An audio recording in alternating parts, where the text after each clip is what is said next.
E aí, pessoal, começamos agora a apostila 4, certo? O conteúdo está compreendido entre as páginas 5 e 7 e a gente vai começar a falar de grandezas químicas, tá bom? Vamos começar a entender a ideia de onde vem a massa do átomo, a massa atômica, a massa em gramas por mol, o que é o mol. A gente vai entender a história dessa bagunça toda aí. Geralmente vocês sentem calafrios, que a gente vai começar a fazer cálculos matemáticos, né?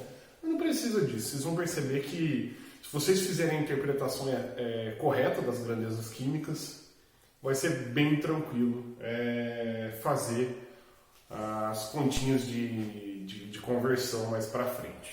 Certo, pessoal? Então, começamos falando de grandezas químicas pela determinação do padrão, né, para isso, né? Antes de explicar certinho, eu sempre começo essa aula perguntando, né? Como que você sabe o seu peso, né? Como que você sabe a sua massa? Ah, professor, eu vou lá, eu subo numa balança.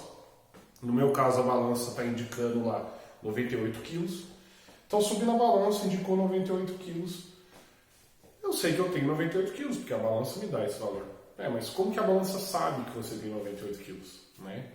Precisou se estabelecer um padrão para que você soubesse que você tem 98 quilos. Para eu saber, por exemplo, que eu tenho 98 quilos. O que isso quer dizer? Toda vez que a gente vai medir algo, fazer uma medição, a gente sempre está fazendo algo comparativo com outra coisa. Ou seja, eu tenho 98 quilogramas relativo a quê? Né? Essa é a pergunta que vocês sempre têm que fazer. Então, por exemplo, quando eu vou lá, subo na balança e meço 98 kg, isso significa que eu tenho 98 vezes o que foi determinado como padrão para a unidade de quilograma. A unidade de quilograma é estabelecida por um padrão que está lá no Sistema Internacional de Unidades, no Museu Histórico Internacional de Unidades. Lá tem um pezinho que está no recipiente completamente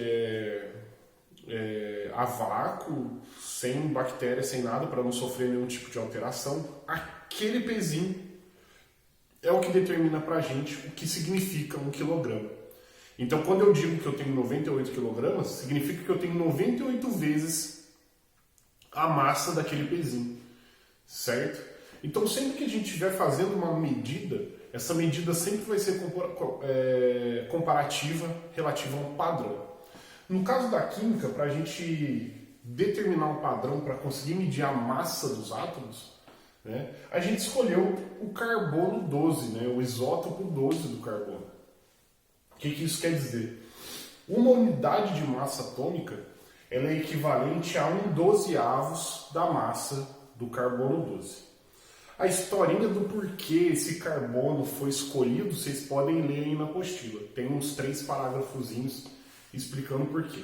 Mas o mais importante de vocês entenderem, para vocês saberem e entenderem, é que eles pegaram um átomo desse elemento, carbono 12, e dividiram ele em 12 partes e retiraram uma parte. Uma parte é o que significa uma unidade de massa atômica. Então, sempre que a gente estiver medindo a massa de um átomo, ela vai ser comparativa a 1/12 do átomo de carbono. Né? Igual está aqui, a massa atômica é a unidade, a medida que é a unidade em massa atômica. Esse massa atômica ele é representado por um U, certo? Então, um U é uma unidade de massa atômica, que representa 1/12 da massa do átomo de carbono 12, certo? E sempre que a gente for medir a massa atômica dos elementos, ela sempre vai ser essa comparação com o átomo com 1/12 do átomo de carbono. O que isso quer dizer? Né? Se eu for pegar um elemento, esse elemento que eu peguei de exemplo aqui é o alumínio. O alumínio ele tem 27 U de massa atômica. Ele tem 27 unidades de massa atômica. O que isso quer dizer? Quer dizer que o alumínio ele tem uma massa que é 27 vezes maior que 1/12 do átomo de carbono. Né? Maior não, 27 vezes 1/12 do átomo de carbono. É como se eu pegasse esse pedaço de pizza aqui e colocasse 27, um do lado do outro. Essa seria a massa, a unidade de massa atômica que representa o alumínio.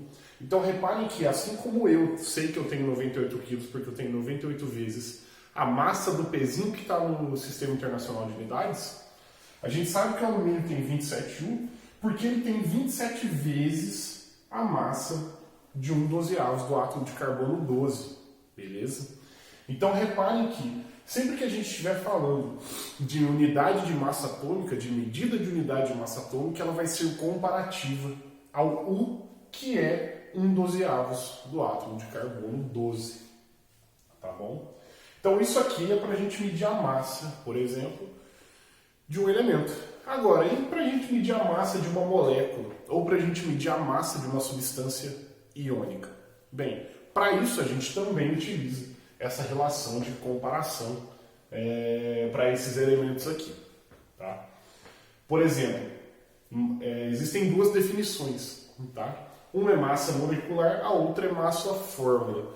No geral, a gente sempre acaba chamando de massa molecular, mas por definição, de acordo com a característica das ligações da substância que eu estou falando, do aglomerado de átomos que eu estou falando, a gente tem uma definição diferente. O que a gente chama de massa molecular é a massa de uma substância molecular, ou seja, substâncias que são formadas por ligações covalentes. Agora, quando eu estou falando de massa fórmula, eu estou falando da massa de substâncias que são formadas por aglomerados iônicos, ou seja, substâncias formadas por ligações iônicas, com pelo menos uma ligação iônica. Então, por exemplo, ácido sulfúrico. O ácido sulfúrico ele é composto apenas por ligações covalentes, portanto, eu consigo medir a massa molecular dele. De que forma? É só eu somar a unidade de massa atômica de cada átomo que compõe a sua fórmula. Ou seja, tem hidrogênio, tem 2 hidrogênios, 1 enxofre e 4 oxigênios. Hidrogênio, ele mede 1U, mas são 2. Então, os 2 hidrogênios medem 2 unidades de massa atômica. Um enxofre tem 32U. Tem um só mesmo, então o enxofre tem 32U. O oxigênio tem 16U, mas ele tem 4 na sua molécula. Então, são 4 vezes a massa de um oxigênio. 4 vezes 16U dá 64U. Depois eu faço a soma total disso e eu tenho aqui que a massa molecular do ácido sulfúrico é 98U. O que isso quer dizer?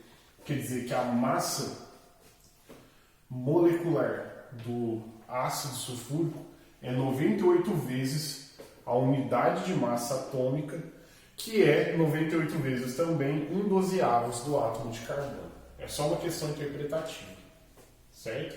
Aliás, de onde você tirou esses valores? 1U, 32U, 16U. Ué, a tabela periódica nos fornece a massa do átomo. Lembra que na representação dos elementos químicos existe o elemento, no canto inferior esquerdo ou embaixo o número atômico e no canto superior esquerdo ou em cima o número de massa. O número de massa que a gente está falando é exatamente essa massa aqui de cada elemento, tá bom? Agora, em relação à massa fórmula, eu posso pegar o sulfato de alumínio aqui, ó, o Al2SO4,3. Alumínio, o alumínio eu já falei aqui, ó, ele tem 27U. 27U, mas são 2 alumínios, vezes 2, 54U. Enxofre, o 3 que está fora de parênteses, ele multiplica aqui dentro. Então são 3 enxofres. São 32U vezes 3, 96U. Oxigênio são 16U, mas 3 vezes 4 significa que tem 12 oxigênios. Então 16U vezes 12 dá 192U, fazendo a massa soma total. A massa fórmula do sulfato de alumínio é igual a 342U, ou seja, o sulfato de alumínio ele tem 342 vezes a unidade de massa atômica, ou seja, 342 vezes a 1/12 do átomo de carbono. É como se eu pegasse esse pedacinho de pizza aqui, colocasse 342 um do lado do outro, representando o que seria a massa do sulfato de alumínio. Certo, pessoal? Então reparem que é sempre relativo, tá bom? Obviamente, quando a gente estiver falando de número de mol, a coisa vai precisar de um raciocínio um pouquinho mais apurado da parte de vocês. Mas, no geral, sempre vai ser as grandezas químicas vão ser medidas em comparação, em relação a outras grandezas químicas. Elas estão sempre interligadas entre si. Certo, pessoal? Espero aí que vocês tenham um excelente final de semana. A gente se vê sexta-feira. Tchau, tchau.